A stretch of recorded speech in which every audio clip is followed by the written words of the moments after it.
It is year end, and do you know what that means?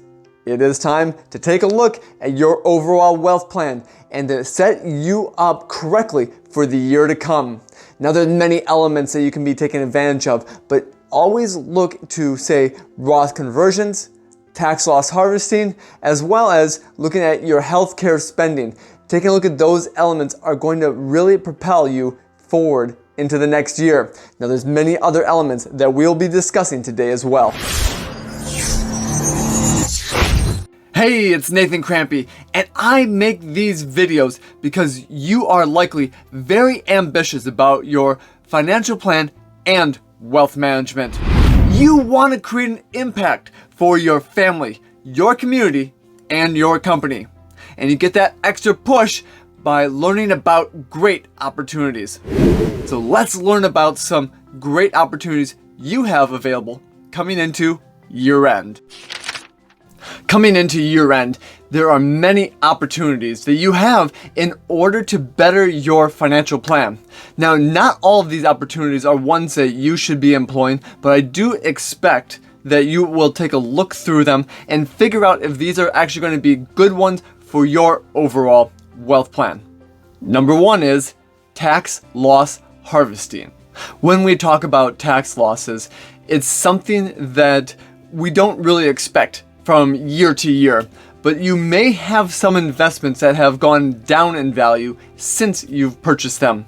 Well, the best opportunity that you have available is to actually take a look at those investments. What are the reasons why you're holding on to them, and what are the reasons why we may actually want to sell them and take a capital loss? So this could either be a short-term or a long-term capital loss depending on your holdings, but doing so may actually be beneficial to you.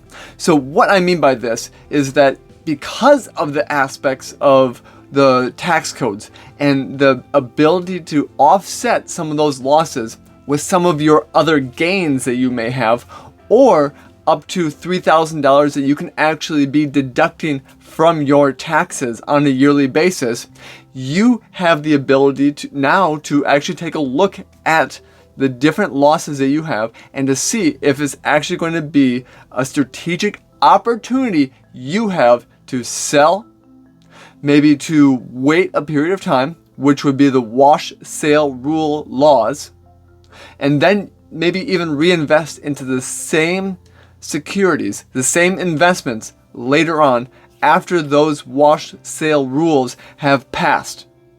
Doing this will help you what's called harvest those losses. Now, no one wants to lose money. That's not what we're here to do. But in bad times of the stock market, in bad times of the economy, or just even bad times with individual investments, it may actually be a good strategy for you to take a look at those losses and to see where the opportunities lie. Number two, tax gains harvesting. Coming into year end, you have a lot that you can be doing with tax gain harvesting as well. Much like tax losses, where we're actually looking at if the investment has gone down in value, there are actually investments that you have that may have gone up in value. Now that is actually something that you can enjoy, the fruits of your labor. Well, we can take a look at those gains that you have, and whether they're short-term or whether they're long-term, you have some opportunities to you. Now, what you should really look at first is where you're at with your adjusted gross income and inside the tax brackets, because here is the great opportunities that you have. There may be some ways that you can actually sell some of those capital gains without incurring any tax, whether it's in the 0% tax bracket or at a cheaper rate, even in the 15% tax bracket, cheaper than where your ordinary tax brackets would be. Now, if you do that, obviously you are saving money over your ordinary taxes. But here's the other benefit. If we look at those tax losses that you've already harvested, maybe there's some opportunity to offset with some gains. That is another great strategy that you have and you can take advantage of every single year. And what that will do is keep raising your cost basis if you decide to go back in and reinvest back into the same security. You see, with capital gains, we don't have the wash sale rules that we do for capital losses. So what that means to you then is that we can actually sell the investment. We can go right back and repurchase the investment. So whether this is a specific stock that you like, maybe it's a great company that you want to be invested into, or maybe it's other aspects of different types of assets that you have invested into. Taking a look at the capital gains is going to be very advantageous for you every single year to make sure that you can take care of all of the deductions that you have available to you. Number 3, reallocate your investments. When we take a look at what is working and what is not working in the stock market, now is a great opportunity to take a look at your own portfolio. You see, there's many different opportunities that you have coming into year end to maybe say sell off certain aspects of your investments and move them into others that are going to be working. Now, this is something that obviously don't do just on a whim. This has to be deployed in an appropriate manner for where you're at with what you want for the future, your risk level, your tolerances, all of those aspects. But we can do that in a way that still takes a look at the overall environment that we're in with the stock market. Now, here's what I mean by that. You see, every single day, every single month, year even, there are investments that are working and there are investments that are not working. So at some point in time, bonds don't work very well in the environment that we're in. Maybe other points in time, dividend paying stocks don't work nearly as well for the environment that we're in. Well, what we can be doing is taking a look at the last 3 months, and I call this the trend line. Now, the trend line is actually something that is a mathematical weighting for what has happened for the last 3 months.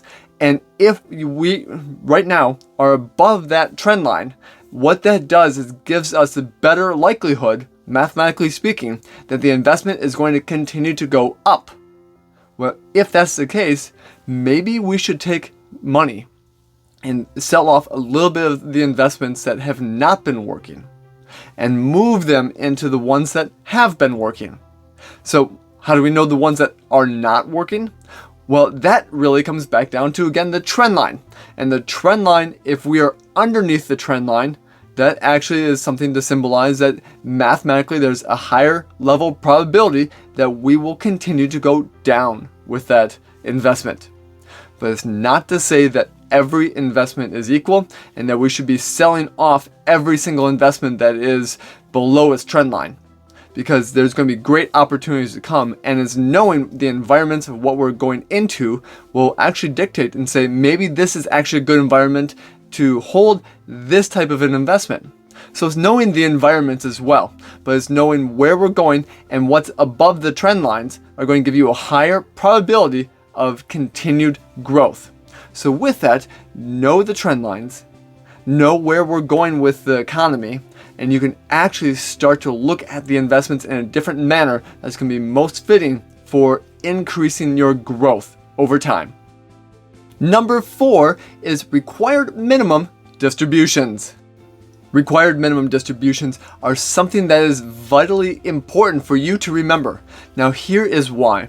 Because when you turn 72, the government has now stepped in and said you need to, by law, take money out of your retirement plans. So every single year past your 72nd birthday, you need to take money out of your retirement plans. That would include your 401k, your IRA accounts, SEP IRAs. Those are all really important for you to remember that you need to be removing money out of those accounts. Now, there's a lot of calculators that will tell you exactly how much you need to remove if your custodian doesn't actually provide the data for you.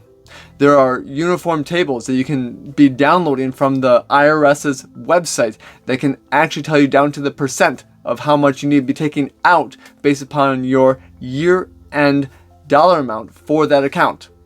So that is something vitally important to remember, and knowing those laws basically surrounding the required minimum distributions is going to be vitally important so that you don't get penalized for not taking out enough in the future. And that penalty can be significant, maybe up to 50% of what you should have taken out on top of what you should have taken out. So you can see that this becomes a very big issue if you forget. So remembering to take a look at your required minimum distributions and making sure those come out of your account every single year past your 72nd birthday is vitally important. And right now is a great time and a great opportunity for you to look at that. Okay, well, we don't necessarily need to just take it and put it into your checking account. You can actually move it into, say, your non-qualified, your brokerage account, the ones that you can be spending money from, that you have ability to reinvest. You can do all that. But I want to give you another planning aspect as well. And I call this the qualified charitable distribution. Now, you actually may be charitably inclined. You may really want to be donating money to charity, whether it's at the year end or even ongoing throughout the year. Doing a qualified charitable distribution from your required minimum distributions in your IRA accounts or 401ks are actually something that can help you. Here's why. Because when you look at the money that you'd be giving to charity, you actually will not get the deduction. But on the flip side, you will not get the tax that's owed on it either. What I mean by this is if you take $1,000 out of your IRA account that's counting towards your required minimum distribution, you can give it directly to a charity. And by doing so, you can be avoiding any tax that would be owed on that amount. Now make sure your accountant knows those details though, because this is something that doesn't always get reported correctly by your custodian. But in doing this, this is something that can actually benefit the charities that you care about the most and reduce your taxes at the same time. And that leads us to lucky number 5, Roth Conversions. Roth conversions are incredible, especially in certain environments. Now, when the stock market is down, that gives you actually a better environment to say, I want to take out of my IRA accounts or even your 401k accounts and convert them into Roth IRAs. Now, this is something that's different than contributions. Contributions are actually something that you do while you're working. Conversions are saying, I am going to take out of that retirement account, pay a little tax on that today, and move that money into the tax-free bucket with the Roth IRA. Now, doing this obviously is something that can benefit you in the future. Now, that is going to be incredibly advantageous when we start to see growth happening. And doing it in down markets when things have come up, when the market is down and we didn't expect it, or when we have even expected it, we had some cash set aside, the markets have come down a little bit now. Now we can be using that as a planning opportunity to put money into it. And there are no limits currently on how much money we can convert. It's only up to you and what's right for you and your tax brackets. So this is where I would suggest doing a little planning around the tax brackets, because there are opportunities that you have if you're in the 12% bracket to go up to that 12% bracket to the top end of it. There are opportunities you have to get up to the 22% bracket or the 24% bracket and to stay within those brackets, maybe even the 32%. But that is something that is basically going to be back to where you want to go in the future for some of your desires and needs. You see, it all is different between how much money you have in Roth IRAs, pensions, and your non-retirement accounts. All of those take into account what you can actually be doing for some of your planning, because there may be better opportunities to convert more today and less next year. Or maybe it's going to be an ongoing every single year for the next 5 years, converting a little bit. But know this, that when you start looking into the planning behind this and what actually could be advantageous, you have the ability to look at what can be tax-free growth and taking out tax-free when we need it the most in retirement. And that is one great way to plan for a tax-free retirement and minimizing the taxes that you would owe on many other aspects of your overall wealth plan as well. Number 6 is healthcare spending. Wow, healthcare is something that is a very contentious point right now with everything that we're doing here in this country. But you can actually take advantage of that. It doesn't have to be contentious when we know what is coming up. You see, you can actually be utilizing some of those tax deductions that you have available for some healthcare spending that you may have. Now, what I mean by this is you can actually be taking a look at this year, and maybe we have already put money aside for the what would be your spending for this year. But now we know that there's going to be more spending that you need to be doing next year. Maybe it's early next year. Well, if we can pull forward some of that spending, so maybe it's a surgery, or maybe it is some other aspects that you need to have looked at or taken care of. Pulling them forward to this year may actually be more beneficial because either you've come up to the caps in your overall plan, or maybe you have to outlay more money towards that, but that can be used as a deduction because now you're starting to itemize. So knowing where you're at for your healthcare can be vitally important. And if you can pull forward some of those spendings because it's actually going to be a good year to do that, that alone can help you a lot when it comes to taxes. So don't forget about your healthcare spending as well. Number 7, charitable contributions. Okay, we've already talked about qualified charitable contributions with respect from your required minimum distributions. Throwing out a lot of acronyms and a lot of things here, I understand. But let's talk about specifics to your charitable contributions. Now, year-end is a great way to bless some of the communities and some of the organizations that you care about with some charitable giving. But to do that in an appropriate way is actually very helpful.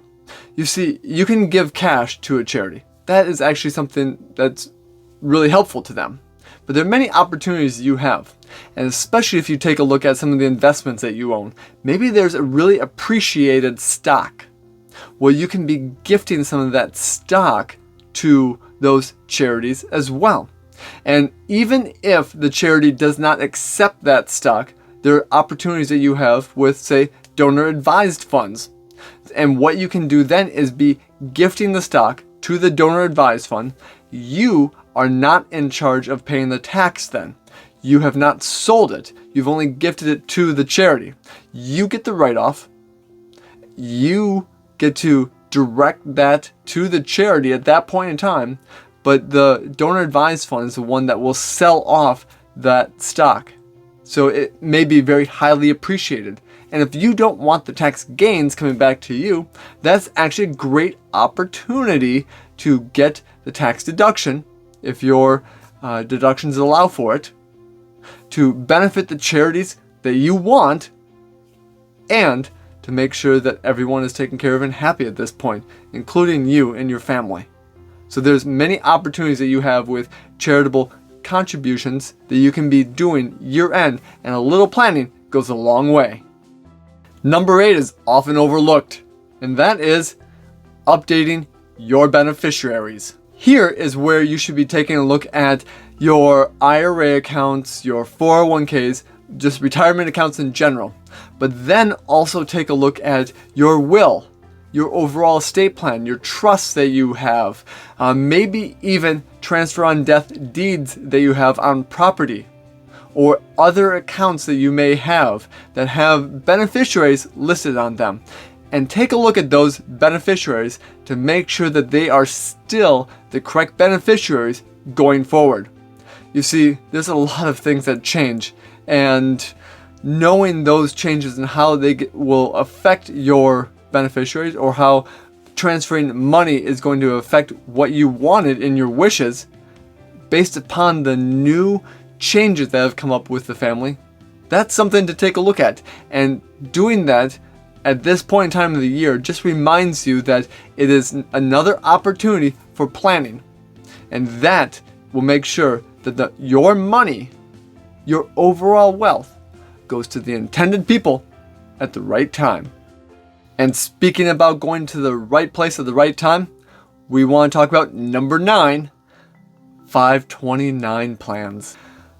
You know, when it comes to your family, I bet you want to be putting money aside for their well-being by going to college.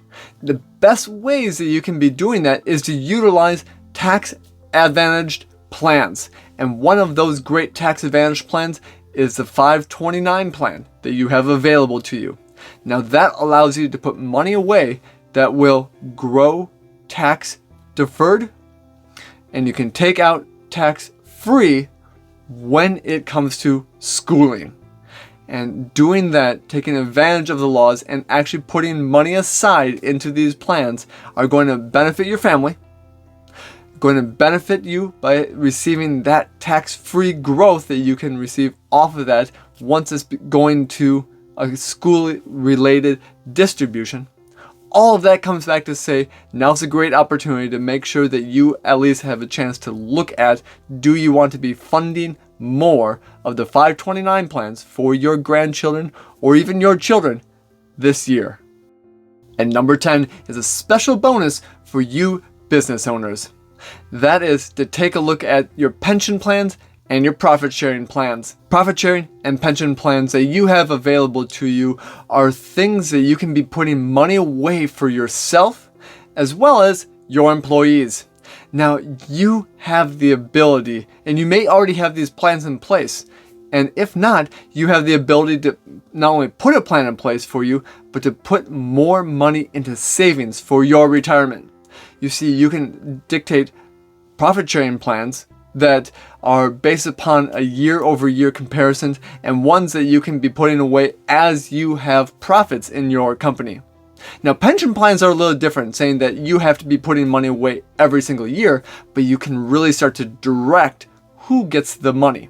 So you can really start to age weight it, or even going more to you as the owner versus some of the other employees. So there's so many aspects that are available to you, and knowing how much money you want to be setting aside on a yearly basis, or even how much money you need to be setting aside on a yearly basis for your family, while being able to take those tax deductions with your business, can actually be vitally important for you, because you most likely have a lot of your wealth tied up in your business.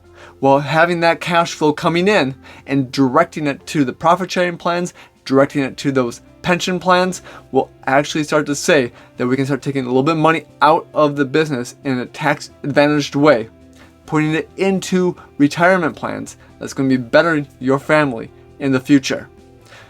That is a great opportunity that you have available, and start early on this process. But once you have the kind of knowns of what you can be setting aside, you can really start to benefit your family, yourself, and your company, all through the profit sharing and the pension plans.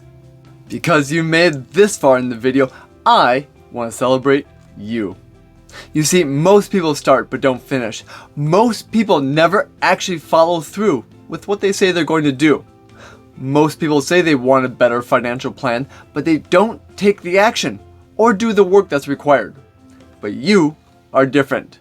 And to show you my gratitude, I am offering you a special one-on-one consultation to help improve your overall wealth plan. Take advantage of this by clicking on the link right below this video, because you are awesome. If you want to see more ways to improve your overall wealth plan, check out this video right here next to me. I think you are going to love it. Continue to make an impact for your family, your community, and your company.